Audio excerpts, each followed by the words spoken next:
Hello, and welcome to my podcast, Where the Dark Corners Are.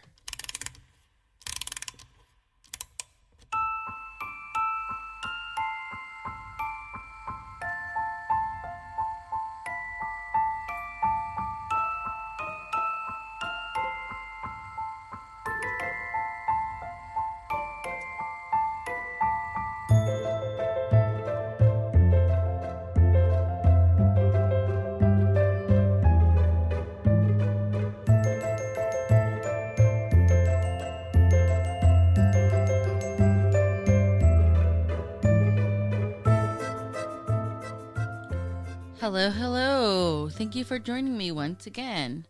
Or should I say, good day, mate? That's right.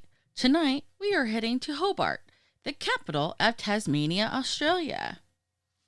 Tasmania is an Australian island and is one of the 6 states of Australia. Sometimes known as Tas or Tassie, the island of Tasmania is located some 150 miles to the south of mainland Australia with the Bass Strait Sea between them. It is, by comparison, the same size of Ireland or West Virginia. And there are plenty of dark corners here. This island is a hotbed for paranormal activity. Tonight, we will discuss 3 highly haunted places in Hobart, a restaurant with a mischievous and some malicious spirits, and a mansion, now hotel, whose dead owners are still hanging around. But first, a bit of history of Tasmania and Hobart. And I do mean a little bit. Tasmania was initially inhabited by an indigenous population, the Aboriginal Tasmanians, and evidence indicates that they existed there the last 35,000 years. The first reported sighting of Tasmania by a European was on November 24th, 1642, by the Dutch explorer Abel Tasman. Fast forward about 150 years-ish, and in 1803, the British decided to settle at Risdon Cove. Risdon Cove is on the eastern bank of the Derwent estuary. By settlement, I mean a small party was sent by Sydney and led by Lieutenant John Bowen. An alternative settlement was established by Captain David Collins about 5 kilometers to the south in 1804, and they settled in Sullivan's Cove, which is on the western side of Derwent, where fresh water was more plentiful. Now, it is this settlement by Captain Collins that will be called Hobart Town, later shortened to Hobart, after the British colonial secretary of the time, Lord Hobart. The early settlers of Hobart were mostly convicts and their military guards. They were given the task of developing agriculture and other industries in that area. These settlements were followed by numerous other convict settlements, including harsh penal colonies at Port Arthur in the southeast and Macquarie Harbor on the west coast. And like our Native Americans here in America, the Aboriginals did not appreciate this invasion and resisted. Sadly, British's response was to deploy troops across Tasmania to drive the Aboriginal people into captivity on nearby islands. So basically, a lot of bad blood and a lot of sadness inhabiting this small island before it becomes developed. Now, eventually, it's Hobart that becomes the capital of Tasmania, and fellow dark travelers, it is packed with lots of ghostly haunts and dark corners. So let's go dark. We're going to start with Hobart's gorgeous Theatre Royal and the ghost that saved it. Open in 1837, there used to be a tavern called the Shades Tavern beneath the theater. Considered a seedy tavern, it served a multitude of people in the likes of rough sailors, prostitutes, and other questionable characters. It also had its own entrance to the theater. This rough and rowdy crowd, liquored and ready to roar, would often cause mayhem during the performances, and During the intermissions, the prostitutes were genteel enough to crawl over other patron seats to make their way to the restrooms with the other non-prostitute patrons. Needless to say, this shady past, it comes to no surprise that this theater currently has a resident ghost. Per the legend, an actor by the name of Fred was killed in the 1800s during a fight with another actor whilst in the Shades Tavern. Other stories suggested he died during a performance, but I like the first version better. It kind of fits with the theater's history.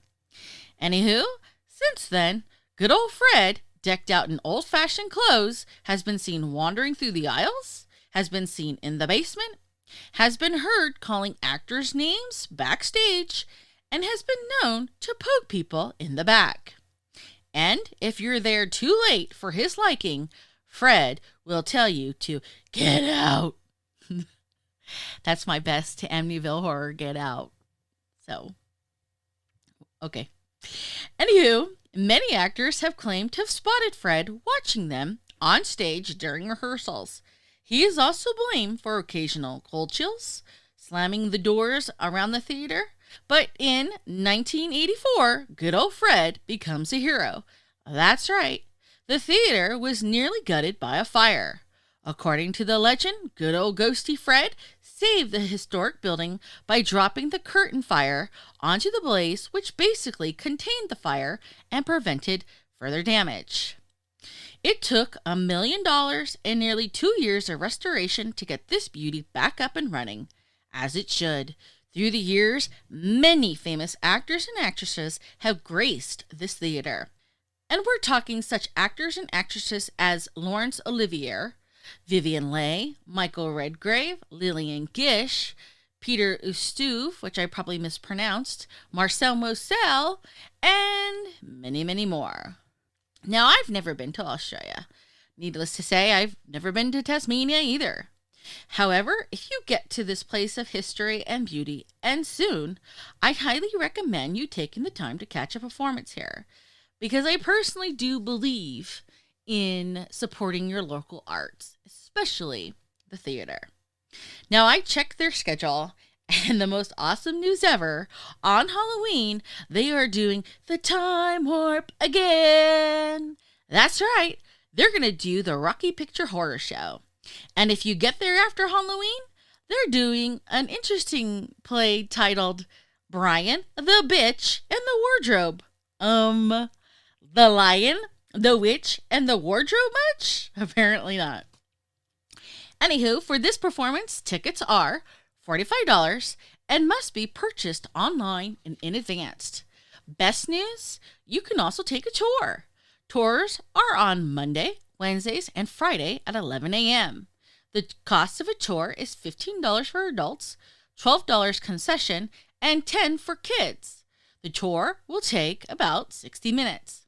As the Theatre Royal is a working theater, please always double check because tours are subject to change without notice due to the rehearsals and performances. To book a tour, you can contact them or book online. Located at 29 Campbell Street, obviously Hobart, Tasmania. Per their website, they do have places to park if you're renting a car, or you can arrive by taxi. Another ghostly haunt in Old Hobart is the Parliament House. Originally built in 1840 as the Customs House, it officially became the Parliament House in the 1900s, and many consider Parliament House to be one of the most haunted places in Hobart. A spectre by the name of Albert is said to roam the halls of the Parliament House. Naturally, there are a few theories as to who exactly Albert is. One theory is that he might be the ghost of a convict, because a few years ago, they did find a skeleton in one of the drainage tunnels that ran under the building. Another theory is that Albert might be the ghost of former Premier Albert Oligive, probably mispronounced, even though it's in English, who died in office in 1939 at the age of 49 after playing a game of golf in Victoria. So no, he didn't actually die inside the building, but it is believed that the old premier likes to revisit Parliament and the specter is seen strutting up and down the corridors like he owns the place. And his presence is felt around the speaker's chair, again giving credence to the idea that the specter, the ghost, is probably the former premier. But this is not the only hotspot in the parliamentary building. In the parliamentary library, people have said that late at night they've heard papers and books shuffling about, and when they go to investigate, no one is there. Located at 1 Salamanca Place, Hobart, you can take a tour of the Parliament building. Public tours of the Parliament House are available for members of the public on non-sitting days and are conducted by House of Assembly parliamentary attendants. The tour focuses on the history of the Parliament House and the role of the Parliament House. Tours are conducted at 9:30 a.m. and 2:30 p.m., again on non-sitting days.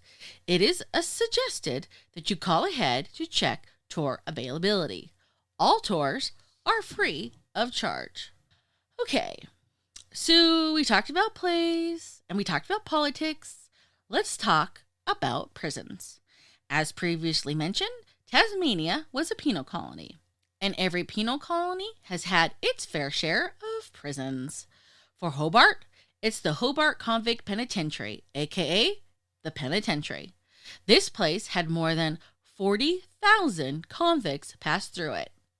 It was a maximum security setting, and it hosted thousands of hardened criminals. It saw the execution of 31 men and 1 woman. So, needless to say, the Hobart Convict Penitentiary is said to contain a number of ghosts. One of the ghosts believed to be there is Solomon Blay. Some ghastly facts about Blay. Blay was an English convict transported to Tasmania for his crimes. Once his sentence was served, in 1840, he applied for the position of a hangman. And as odd as it sounds, he was hired. And he performed his first hanging at the age of 25. Despite doing his time for his crime, he was a social outcast due to his work. Blay would travel all over Tasmania to execute prisoners and often had difficulties obtaining transportation as some of the coachmen would refuse to transport him. As hangman, he was paid a modest wage, a payment per hanging, and he was entitled to keep the clothes of the prisoners he hung. That is a bit morbid. But moving on. He performed his last hanging at the age of 71 when he executed Tim Walker, an old man who had stabbed a prostitute to death. Having gained notoriety as a hangman in Hobart, it is believed he hanged over 200 people in the course of his hanging career from 1840 to 1887. Today, it is believed that he haunts the gallows of Hobart Penitentiary. He is said to be very particular and dislikes anyone touching his noose. But being honest, really seriously, no noose touching, guys. That's just beyond art. In addition to his ghostly gallows, there are also phantom smells such as urine and blood. But this is where people were hung, so that actually doesn't surprise me. Another part of the penitentiary that has some paranormal activity are the holding cells. These are where the condemned prisoners would wait for their execution, so basically a lot of bad juju tension in these cells. Naturally, they were not too far from the gallows. One of these cells is said to hold a particularly dark entity that shows itself with its red glowing eyes to some, and allegedly threw a visitor against the wall. Another section of the penitentiary that has some paranormal activity are the solitary confinements. Now, these cells are located underneath the convict chapel. Many have heard unexplainable voices and sounds down there, and ladies, fair warning, some women have claimed to have felt being kissed and or groped by an invisible presence. Also, People have reported seeing a tall, dark shadow person in the underground tunnel that links the courtrooms to these cells. People have also claimed to have felt a strange presence and the smell of rotting meat near a judge's chair in courthouse number 1.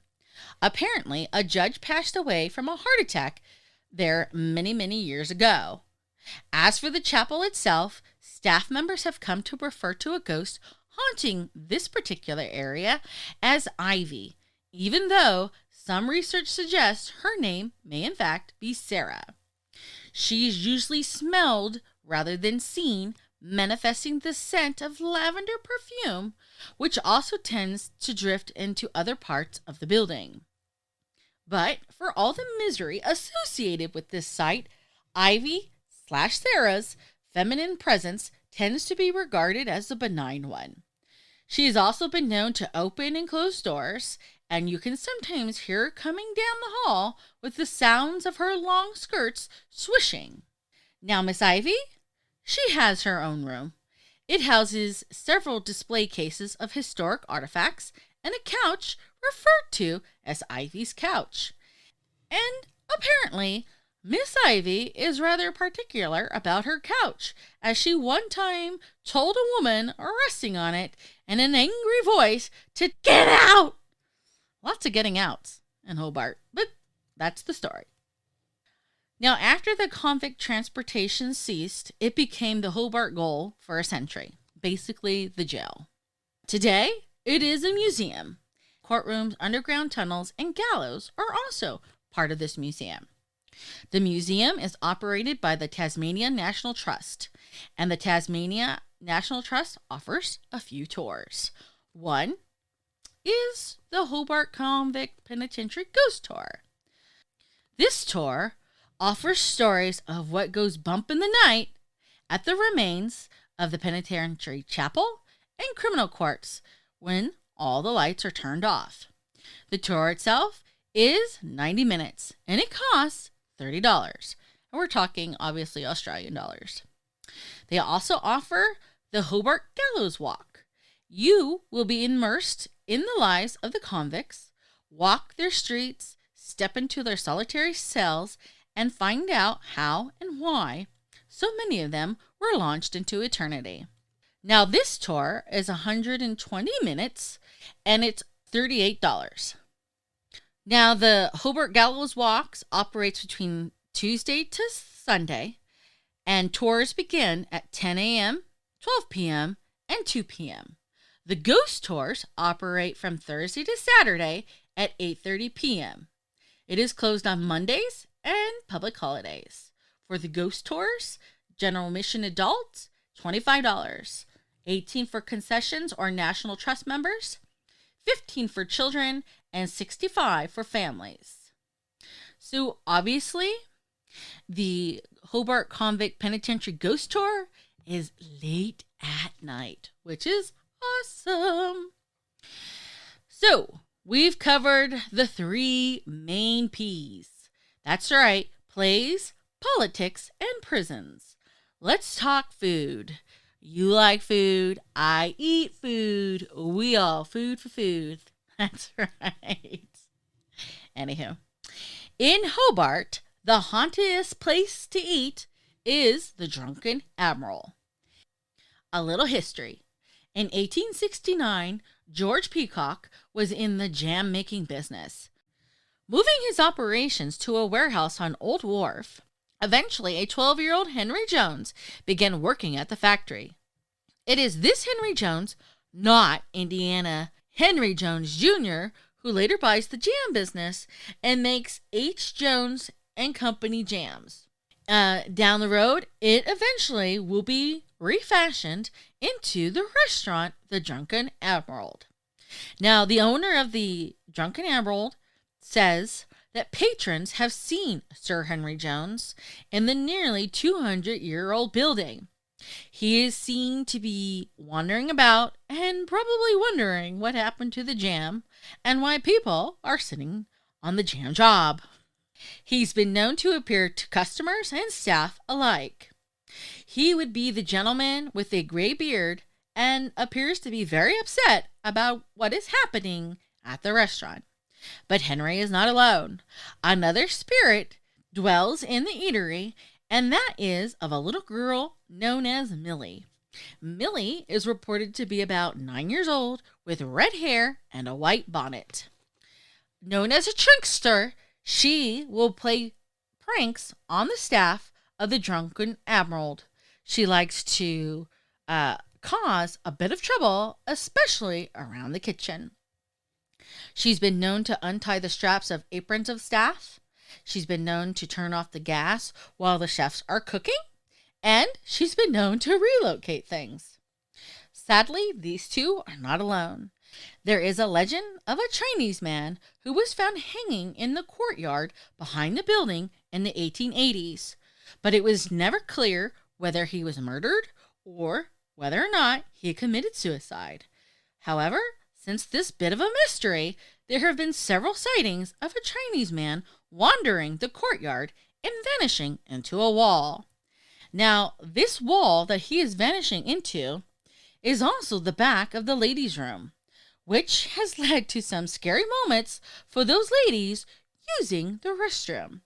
And if that isn't startling enough, some women, whilst in mid-use of the toilet, have occasionally reported the horrifying sensation of someone trying to throttle them in mid-piddle.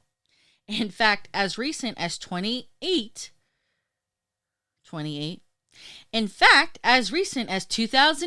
a woman ran from the toilets into the busy restaurant yelling that somebody was trying to strangle her. Located at 17 through 19 Hunter Street, Old Wharf, Hobart, reservations are definitely recommended.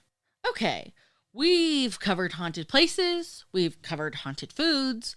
Let's talk about a haunted hotel. The Lena Hotel. Built in 1873, this mansion was owned by a shipbuilder and merchant, George McGregor.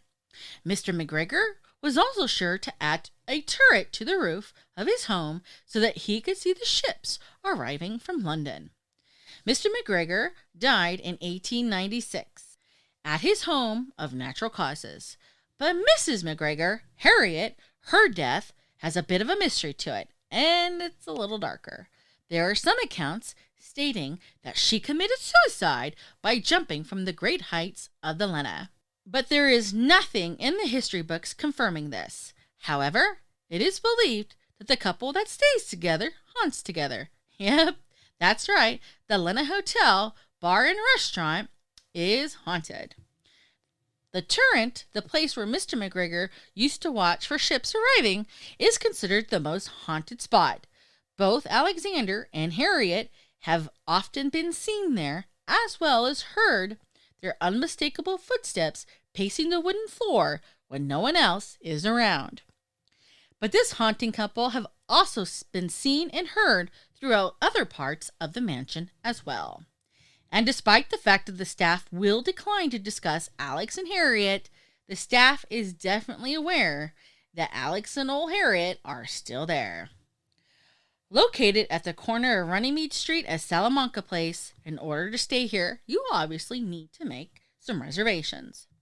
In Hobart, you can walk, cycle, hail a cab, or take the metro.